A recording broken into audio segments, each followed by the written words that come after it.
I'm your host, Rob Carbone. This is BD4. Here's Barrett, some shake and bake, catch a three.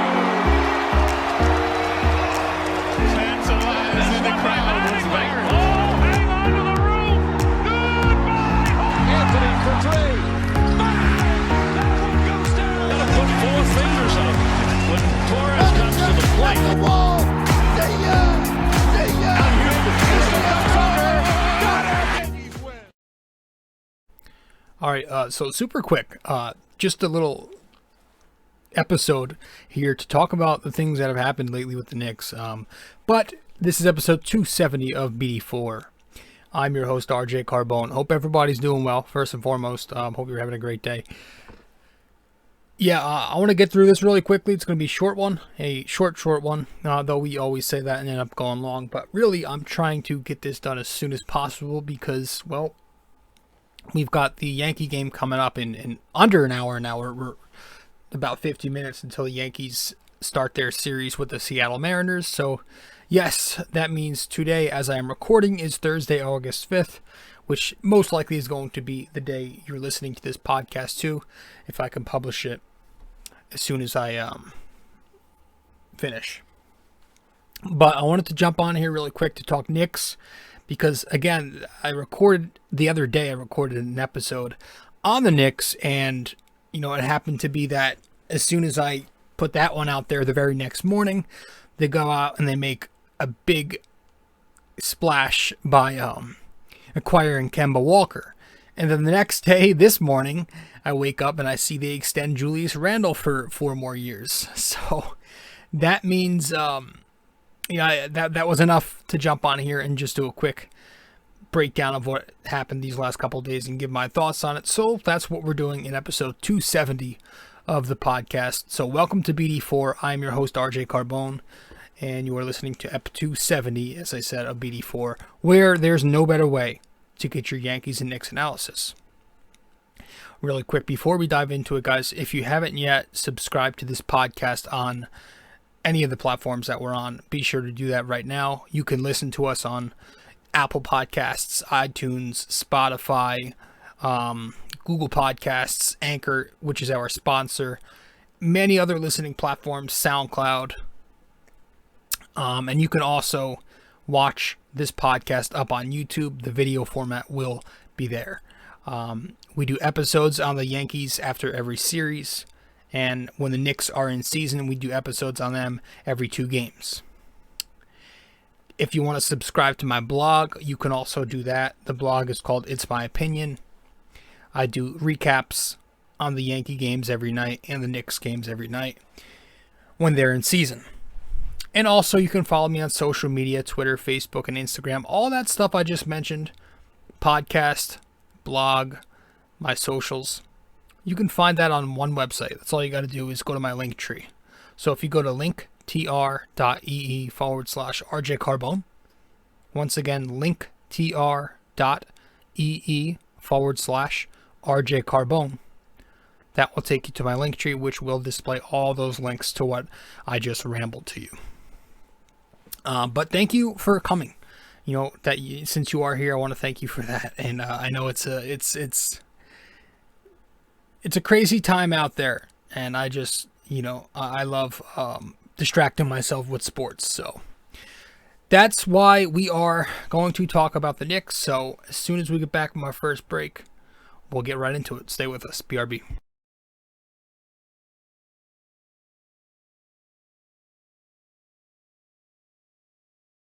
You are listening to RJ Carbone on BD4. If you haven't yet subscribed to this podcast, you can do that right now. BD4 is available on iTunes, Spotify, Google Podcasts, Anchor, and you can also watch it on YouTube. There are plenty of other platforms to find this podcast. All you have to do is go to linktr.ee/rjcarbone, and that will take you to where you need to be.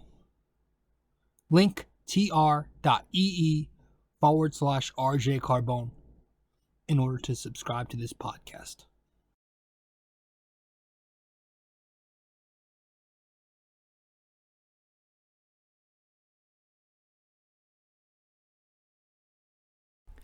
So yeah, it's funny because, and I explained this in the last episode when we talked Yankees. I was talking Knicks in the beginning of episode 269. How when they signed Kemba, the morning I woke up, it was like late morning. A little groggy. Well, you know how when you wake up, you don't have your bearings yet. I guess you're still confused. That state you're in. So I woke up. I got a notification.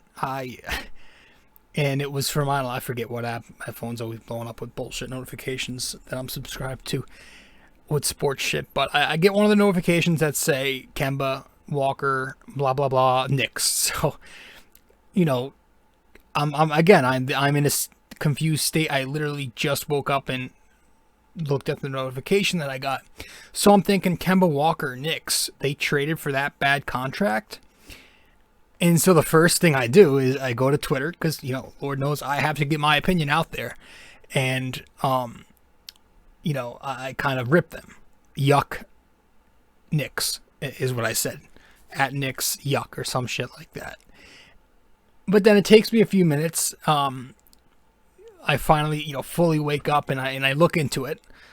I look up the Kemba Walker signing and I end up seeing that, OKC's buying him out. So he's on the free agent market now. And the Knicks, I'm like, wait, they only had about $8.5 million left in cap.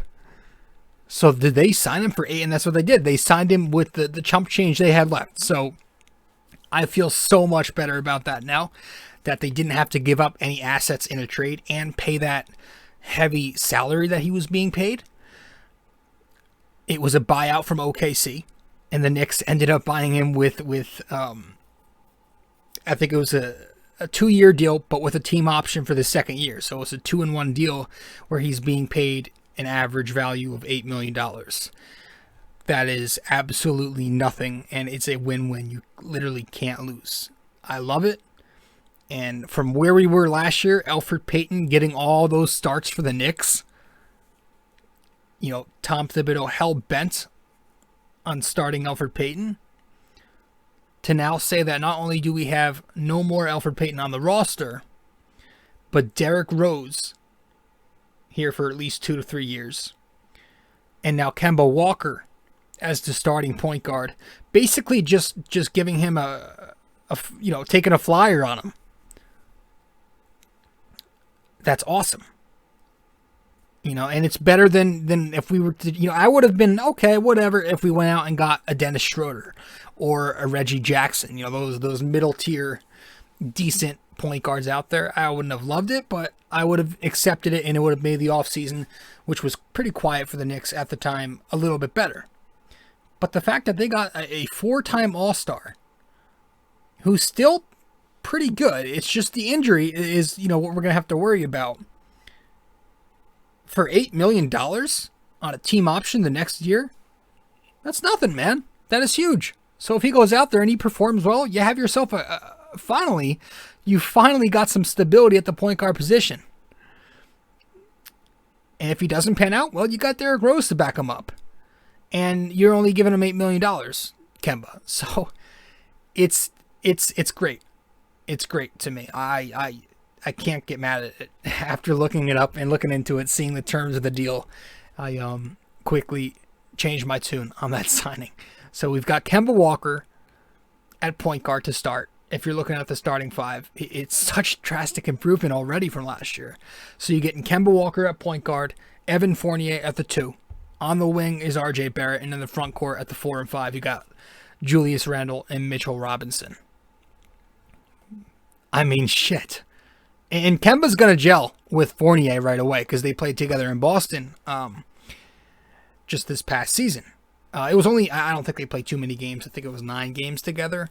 But there was a stat I read, and I'm talking off the top of my head here, so this number may be wrong. It may be incorrect, so don't get me, don't hold me to this. But I'm pretty sure what I saw was there was a plus 38 net rating. They were very good. I know it was a very good statistic that I read, but when they were on the floor together, they played very well. they had a good combination of playmaking and shooting together. But this gives the Knicks, obviously, gives them some point guard depth for a change, right? The point guard rotation you're looking at now is going to be Kemba, Rose, IQ, maybe McBride, and we'll see if maybe McBride or Grimes, one of them gets thrown into the mix there. Hopefully Emmanuel Quickley, being that he can play the 1, can play the 2, doesn't get buried. That's one thing that we were worried about last year, and the winning kind of helped, but you want to see Quickley start to get more minutes as he starts to progress through his career. So maybe when Kemba needs a break and you have Rose out there, you can slide Quickley up at the 2 and vice versa. Rotate the 3 of them so they're getting their share of minutes together and everybody's getting equal time. Well, not split between the 3, but I'm saying that Quickley still can get you 20. It would be nice if he can, not average fucking whatever he averaged. He didn't average a ton of minutes this year, but if he can start getting 20 to 25 minutes, I think that's doable. If Kemba's going to go out there and give you 35, Rose can give you 25, and then you have IQ playing the 1 and 2. You find minutes there. But I love it, man. I love Kemba here. He's a 3-level scorer, right? The 3 ball is pretty decent with him. Takes a lot, and he makes a decent amount. And he's a very solid pick-and-roll ball handler. He's got good handles and good vision and a good shot to play the pick-and-roll game. The Knicks didn't play a ton of pick-and-roll last year under Tom Thibodeau, but Tom Thibodeau, obviously, I expect him to adjust this offense now to make it a little more pick-and-roll heavy. Obviously, in Chicago, Thibodeau was reliant on the pick-and-roll, right? He had the personnel there. So he can run it when he has the personnel. And I think Kemba Walker is an excellent pick-and-roll guard. And now that you got Mitchell Robinson, fully healthy, he's a rim runner. This is what he does, is runs pick and rolls, and he gets blocks on the other end. So I think you're looking at a pretty decent potential tandem right there between Kemba and Mitch. Kemba and Randle. It's going to be good. So you think about what Boston did, man. All this shit. They took on Al Horford's contract. They paid Kemba, and they had Fournier, and now all these guys are walking to the Knicks. And Boston is left in shambles right now. They've got 2 star players, obviously, but they are underachieving in recent years. And thank you to the Celtics. But speaking of Julius Randle, just this morning, we find out he's extended a 4-year contract worth $117 million with an option for year 4. And there are obviously some incentive money. There's some incentive money in there too. Some stats, and plays a certain amount of games, he gets a little more. But this was huge. Excuse me. This was huge. The base salary here is, I think it starts $23 million, and then there is an 8% increase every year. And I think the AAV is, I want to say 28 or 29 per year if you do the math. I love it, man. I love it. And he's not a free agent until 26. That's his first unrestricted free agency after this contract. But I love it. Because Randle, look, it's a lot of money. So he gets his, but it doesn't fleece the Knicks at the same time. Both got their fair share here. Julius could have waited until next summer and tested the market and commanded or maybe gotten the $200 million, and get something around 37 to 40 per year. That was what everybody was expecting. And that's why people were weary of bringing him back on the extension. But instead, he realized that he may not, this may have been his best season he'll ever have. Not to say he's going to regress big time, but this may have been his career year. And maybe you can add in, there's some team loyalty here too. The hometown discount. That he decided to save the Knicks money and take the 117. And you have to respect him for that, man. You have to respect him for that. You know, for a most improved player, for an all-star, an MVP candidate, a guy who put up numbers that only Larry Bird put up. I don't know the exact stat, but I always mentioned it throughout the season. I was just hitting that consistently, talking about it. It was like the first guy since Bird to do 20 and 10 on 40% threes. I'm pretty sure that was it. 20, 10, and 5, maybe it would have been. I don't know. But he for a guy who did all that, MIP, All-Star, MVP convo, Larry Bird stats, bringing the Knicks into contention again, to get 117 across 4, you gotta like that. You've got to like that. You can't hate on that. And I hate using the term steal. So I'm not going to call this a steal, because I feel like we overuse the hell out of that word. You know, every time somebody gets a decent contract, from an organizational standpoint, we like to throw that word around. So I'm not going to call it a steal, because it's 117 million, but it's definitely good value. It is certainly good value. And this is a guy who works his ass off. You know, he spent all summer in the gym after his first year with New York, where let's be honest, he was not good. You know, he was not a good player with the Knicks in 2020. At least, you know, not a winning player. He put up the stats, but it was nothing like it was, you know, in terms of the impact. It was nothing like it was this past season. So he put in work. He was a gym rat, and he is a gym rat. So you know he's going to try to improve every single year. Again, I don't know that he's going to have the same exact year this upcoming season, but I do think there's potential here that he could live up to this deal. Or else we wouldn't be talking about it in such a positive manner. And yes, he did suck in the playoffs. He beyond suck, right? But we also just acquired Kemba Walker, who we just spoke about, and Evan Fournier. 2 playmakers who can handle the on-ball roles now and also average 20 points, just like Julius. So, you know, Randle, he's a good playmaker, but he's a basic playmaker, right? He doesn't have that high-level read ability, right? He's going to make those basic level reads on defenses, but now we have some point guard depth. We have more playmakers on the team. I'm about to sneeze here. So, yeah, Fournier can dribble the ball, and he can shoot and score. Derrick Rose is back. He could do the same things. Kemba Walker is now here. Julius Randle does not have to spend 40-plus minutes a night playing point forward anymore. He doesn't have to take all that burden.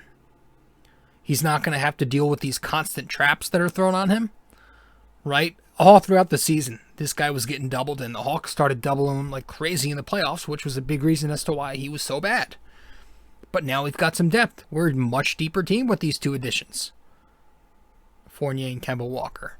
So it's going to help Julius a lot. And let's remember, we're paying him for the next 4 years, and he's 26 years old. We're not paying some guy who's 29, 30 getting a deal like this, right? Who's in the middle of his peak. He's 26. So he's got a lot of prime years left. He's 26 years old.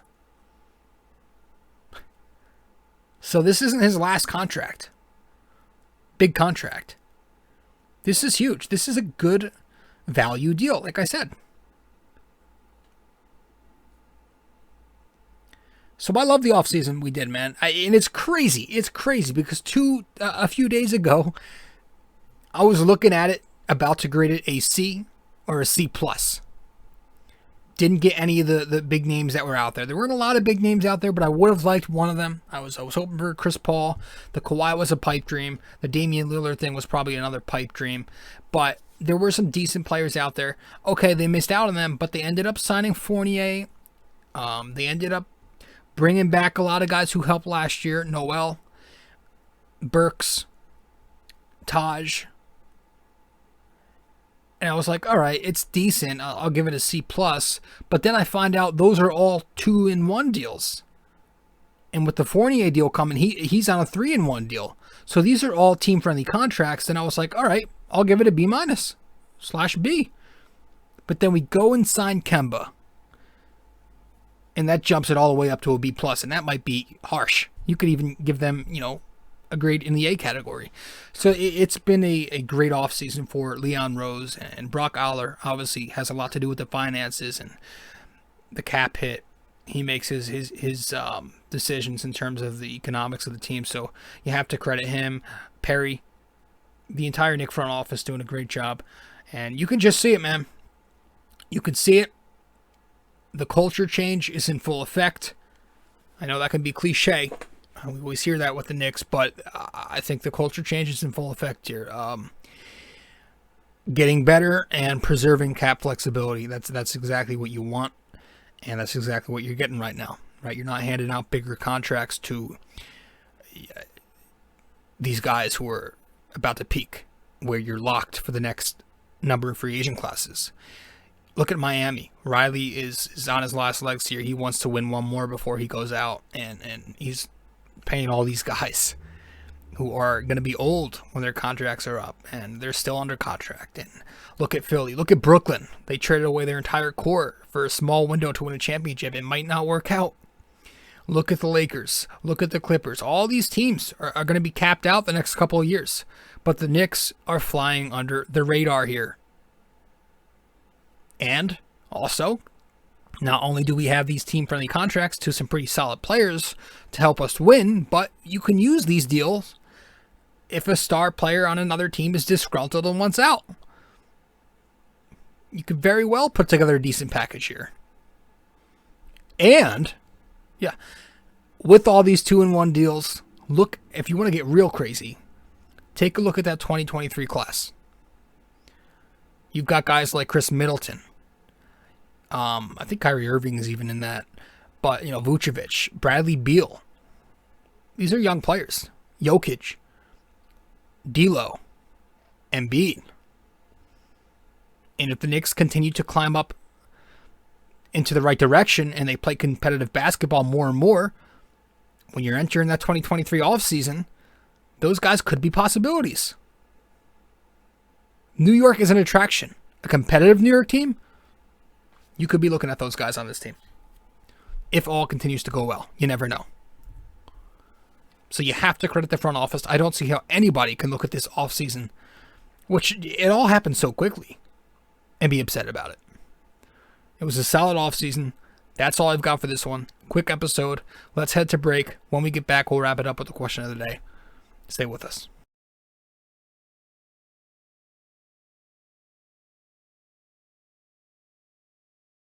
You can follow me on Facebook at r.j.carbone. You can follow me on Instagram at robjcarbone.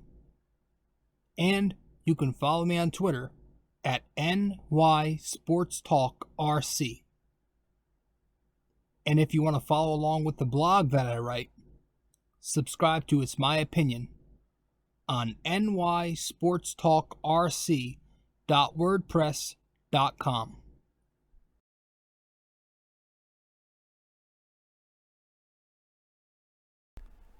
So last time out for the NYK question of the day, I asked you, we were covering the Yankees for 269, how many 200-inning seasons did CC Sabathia have with New York? He played 11 seasons with the Yankees. How many of them were 200-plus inning seasons? The answer to that question, he had 6 200-plus inning seasons with New York. So if you got that right, congrats. Tonight's, or this episode, 270, our NYK question of the day is, which 90s Knick chose the NBA over the NFL after winning the Heisman Trophy in 1993? All right. So one last time. Which 90s Knick chose the NBA over the NFL after winning the Heisman Trophy in 1993? I guess a little hint is there was like a running joke. This guy was the best quarterback in New York at the time. So there's your hint. All right, so let me know the answer to that question of the day on Facebook, Instagram, or Twitter. You know what to do. DM me there, or you can comment the answer once I publish, one of the promos to this podcast. But that's all we've got for this one. Thanks so much, everybody, for tuning in. I'm your host, RJ Carbone. Hope you have a fabulous rest of the day, and hope you have a great weekend, too. Episode 270 of BD4 is in the books. Thanks for stopping by. If you haven't yet, subscribe to the podcast, the blog, or follow me on social media. Do that on my Linktree. All those links will be on that page, linktr.ee/rjcarbone. All right? I'll see you next time. Ciao.